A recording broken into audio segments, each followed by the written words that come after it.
Hello, I'm John Sanderson from Radnor Troop 284, and welcome to the 9th annual Radnor's Great American Backyard Campout here at the Willows Park. And I'm Coven Thaber. Every year, Radnor Township and Radnor Scouting invites community members to unplug and connect with the great outdoors. Is this both your first time camping? Yes. This is your first time camping. This is not Mommy's first time camping. I've been camping before, so. Where have you been camping? I've been camping on Lake Erie. I was a Girl Scout growing up, so I've been camping at many different Girl Scout camps in the western part of Pennsylvania and in West Virginia and Virginia area. Please don't do that. Thank you. This is my first time camping. Have you been planning this for a while? Have you been planning? Yep. Do you know what you're going to do tonight?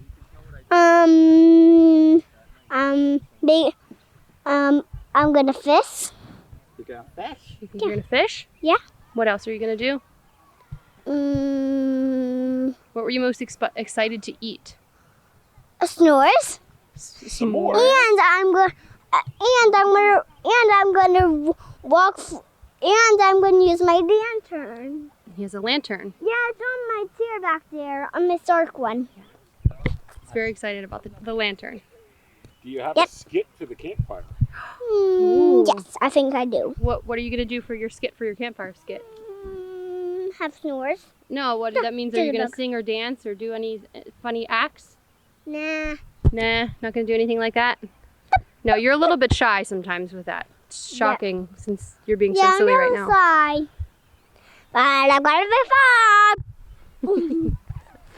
I see you have 2 air mattresses. Yes. Yes. Do you have a TV set and air conditioning as well? Oh, did you bring your TV? TV? What TV? Oh no, we did not bring a TV, huh? We did bring air mattresses, right? Yep. There's one for me and one for Mom. Yeah. We camp in luxury here tonight. I'm not gonna sleep on the floor. He's not gonna sleep he's not sleeping on the ground. Not quite yet, right? Nah, because that's not a comfortable. Maybe I'm setting him up for failure here with this, but we'll see, right? But you brought your sleeping bag and you're ready to go. Sleeping bag! Are you excited to look at the stars too? What? In the telescope, look in the stars. What telescope? That one? That's not a telescope, that's a camera. It is to be. Let me hold it. On. Sorry, 5-year-old excitement. What's it gonna say? No issue there. No, I'm holding it for you. Okay, look. What? How long did it take you to set up your tent? How long did it take us? They timed us, I think. It's about 10 or 15 minutes, I think. I think it's 10. 10 minutes? Yeah, I think it is. Yeah. I think it took about 10 It's 5. 5 minutes. Wow, we were very fast. Took us about 5 minutes. 5 minutes. Wow. He gave us a guess. He gave us a hint, yes.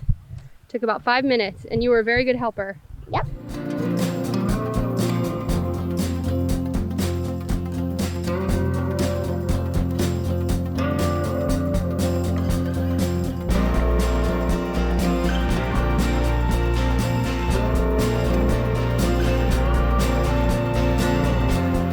This campout is a perfect opportunity to enjoy being outside with your family without the distraction of technology. Each year, this family-friendly event has the tried, true campers and the never-before campers join together and experience life in the great outdoors. Once again, this year's Scouts from Troops 284, both the boys and girls, 219, 212, and Girl Scout Troop 5813, will help lead the campers as they navigate the different camping activities. Some of the activities that we will see are the orienteering mini course with the Delaware Valley Orienteering Association, a geocaching and compass basics with the Troop 219 and Radnor 284G, the Trailblazers. A fishing activity and demonstration with Todd Pride of the Mid-Atlantic Youth Anglers and Outdoor Partners. Camp craft activities including camp cooking and fire making with Radnor 284 and 284G Trailblazers. A BB gun shooting and safety expo with the Cradle of Liberty Scouts BSA and their Ranger Master. The night ends with a flag ceremony and a ceremonial campfire program with scouts from troops 284, 219, 2112, and 5813. The line's twisted here around here, so what we have to do here, because we always want the line to be all the way straight off of this. I'm going to twist this around so that it's all the way straight, and then I'm going to push it in a little bit to make sure it's tight. So I'm going to release a little bit of line, keep a little bit of a distance, and I probably want my bobber, okay, about 8 inches or so from the bottom here. So I'm going to put the bobber here, and anytime I'm handling the rod or the bottom, I always try to put the rod in the corner of my elbow so I have control over this, so that it's not stumbling. And so once I get close to the hook, I don't want the rod sliding. So I'm going to put this about 6 to 8 inches in the bottom, and now you're ready to go catch the big one. All right, so I'm going to hand you the rod here, and hold this at the bobber, okay, while you're walking over. So that way, yeah, hold it by the bobber. Okay. All right. Thank you. So I am the founder and lead coach for the Mid-Atlantic Youth Anglers and Outdoors Partners. This is our second year in facilitating the fishing activities for this wonderful camping night and introducing parents and youth to fishing, and then getting people that haven't fished in a while kind of back acclimated to fishing. And so our operation is a fishing, birding, and hunting heritage training operation, and we've done many things here at the Willows, and really glad to be here. Such a beautiful park, really great families and kids here, so really glad to be here. Is there anything about the gear that you guys are using that you could show us?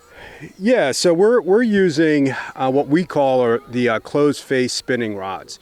And a lot of people think that they're just beginner rods, but these are actually really, really good rod and reel combos for those that are just starting out fishing, or for people that don't fish often because the lines don't get tangled a lot.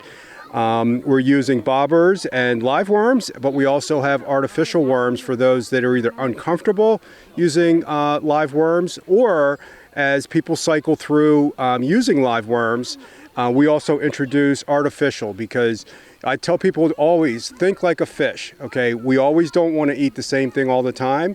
While we love potato chips and pretzels and hot dogs, we don't eat those all the time, and fish don't eat those all the time. So we have some different type of artificial lures here for the students and families to use. So now, what are you doing to help out here? So what I'm doing is I'm basically hooking up all these lines for all these poles. I'm making sure kids get worms on their hooks, whether artificial or live, and helping how to teach youth anglers how to fish. So how long have you been fishing? I've been fishing for a while, probably since about 6th grade, so I would have been about 12, roughly, maybe a little younger. I'm currently 16 right now, so just about 4 years. Would you say that doing fishing out here is very different from anywhere else? Certainly, I think it's definitely good to, help out the younger kids who are a little less experienced in fishing, and usually I do a lot of fishing on my own, but it's definitely a good experience for me to be out teaching kids how to fish, not for just to gain knowledge about fishing, but to gain knowledge of how to interact with the younger generation in general. Perfect. How would you say fishing helps out everybody? I would say it teaches people about nature and wildlife, especially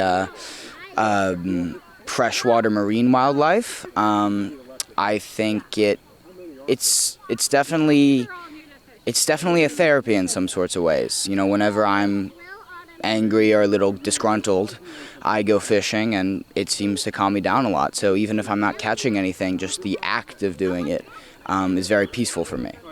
But I also have my Rangemaster certification, and I was asked to come out here today and go over the BB gun range and let people shoot for this outdoor event. So the most important thing when you're using a BB gun is we're always going to keep it pointed down range. No matter what else happens, as long as that barrel's pointed down range, you're pretty good. And if anyone yells ceasefire, anyone can yell ceasefire, all the guns go down. they get laid down immediately. And if you see an animal running across a range, if you see a person walking across a range, you yell ceasefire. Everyone has to put their guns down. And that's the most important thing. Now, with a BB gun, the biggest risk is getting a BB in your eye, so we're always going to have our safety glasses on. That way, if something bounces back, it could hit you, it could bounce back into your eye and cause you to have to go to the hospital and potentially go blind. So we always have safety glasses so that that doesn't happen. And with a range like this, there's always going to be somebody, a range master, in the lane with you to help you with shooting, to help you with any issues, and make sure that you're doing everything safely. So it really provides great one-on-one teaching someone how to shoot a gun.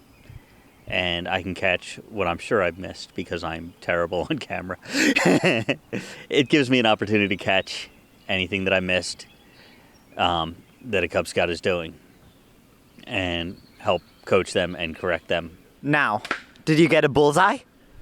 No, but I was very close. It looks like you did do a pretty good job. Did you learn anything about gun safety?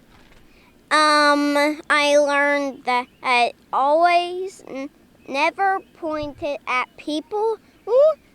Always treat it like you want to treat it. And always point it down low, whatever you do. I'm Timothy Walsh, a member of the Delaware Valley Orienteering Association. Orienteering is a land navigation sport. It's not pioneering, it's not survival training. It is reading a map and using a compass to navigate across country, normally in a wooded area, which you are looking for. We have a map that has a marker as far as where each of these controls are located. The object is to go from 1, 2, 3, 4, 5 on a course. Usually there are 5 or 6 different courses out, anywhere from about 1.5 miles to 10 miles as the crow flies. That beginner courses are usually along paths, that advanced courses you do true cross-country navigation. Orienteering had started in Sweden about now 150 years ago, and it's called a sport because part of it is trying to do a course in the fastest amount of time. However, one of the beauties of orienteering is that you can run through the woods if you want, but you can go with a group of people or your dog or whatever and enjoy the afternoon. And there have been plenty of times where I've been just happy to locate all of these markers in a reasonable amount of time. Is this your first time camping? Not our first time camping, but our first time camping here. Oh, lovely. Where have you camped in the past? So my son's on a mountain bike team, and we go to central Pennsylvania, western Pennsylvania, and we camp overnight for the mountain bike races. Lovely. And I was a Boy Scout, Cub Scout when I was younger, so I camped then too. Huh? Do you have anybody else in the family who's a scout? No, not currently. How long did it take you to set up your tent? How long do you think it took us? Probably about 5 or 6 minutes. Maybe 7 minutes. Pretty fast. We're Not pretty good on timing. We're pretty efficient. Have you ever been camping before? Yes, we have. Yeah. Where have you been camping? I don't really know what it's called. Do you remember? We came here last year. Yeah, but we went to this place in Texas. Remember? Oh yeah, I can't remember what it's called either. So, with the Texas camping, how'd that differ from over here? It's hotter. It's much hotter. Yeah. Yeah, I can see why that would be. It's very green over here. Yeah. No.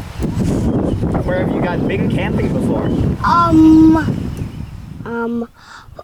I'd go to also like here. It was sort of like here. Yeah. It was Cherry Springs State Park. Yep. I've heard there's great scenery at night for that. Yes. Which? Did we look out? Yep. It was awesome. Yep.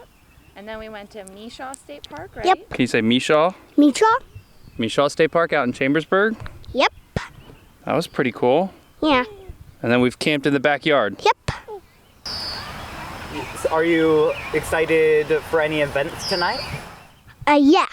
What do you hope for? To do the circle. To do the circle. Okay. Now, have you guys been enjoying the camp out so far? Yeah. You have to say more than that. Do you have more to say about the campout so far? Yeah. Turn around. I think it was a good experience for being outside, and since we know how to do it, it was a good time to do forest bathing, which me and my mom did on the way down here. Ooh, that's fun. Is there any particular activities that you guys have done? We went fishing, and we caught nothing, but we saw a turtle, so nice. It doesn't really matter. What activity have you helped with? S'mores? Tell us about it. I was the marshmallow passerado, and I barely even got any. But do you want to talk? How long are you guys camping overnight? No. Okay. I am though. I'm camping overnight. Woo! Doesn't look like we had any bear attacks over the night. Let's go see how everybody's doing.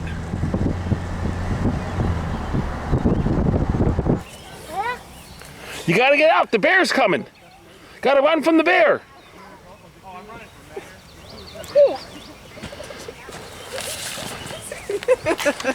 April Fools, good morning. How was camp?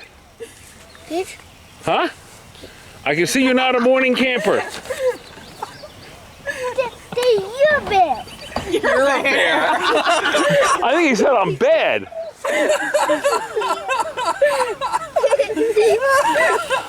A baby bear. You're a baby bear. Did you have fun last night? I was at my mood. You got a what? Mood. A new shirt. Blue shirt. Did you go to the campfire? Yeah. Did you have a s'more? Mm-hmm. Was it good? No. Do you still have chocolate on your face? Probably. No. No. No. How was your camping experience? Very good. It was a nice night. It was not hot this year.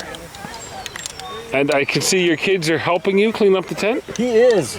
Oh, he is actually in there? Inside. Oh, okay. See, I figured he was out with everybody else. No. So he is actually helping. This is his 4th year. So he knows how to clean up after himself now. Alrighty. I'll give him credit for that. How was camping? Good. Good. What'd you do? We made s'mores, and it was really fun. We sang campfire songs too. All right. And are you with one of the Girl Scout troops or? Yep. Our troops over there.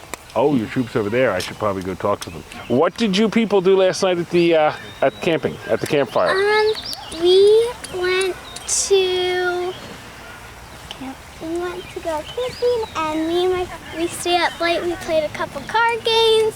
We told spooky stories, and we finished a script that Rosie was writing. And Rosie, you want to talk about that script?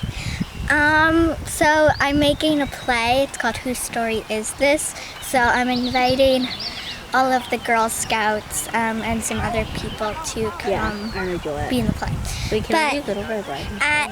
But at the campfire, we made s'mores for everybody, which was hard work because we were all like, roast those marshmallows, put the chocolate on the graham crackers, and like give it to the customers.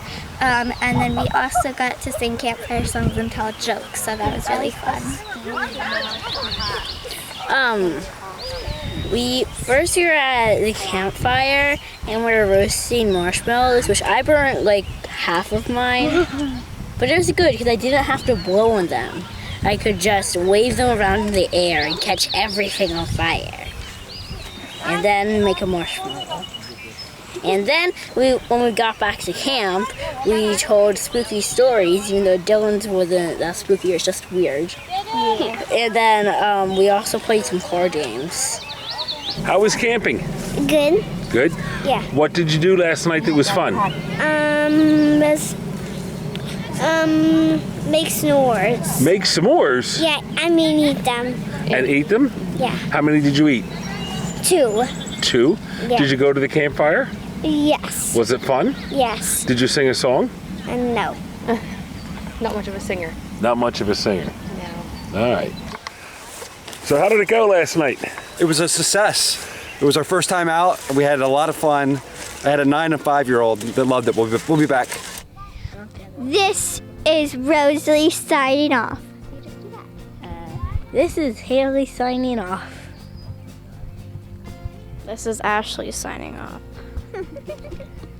This is Ellie Smarty signing off.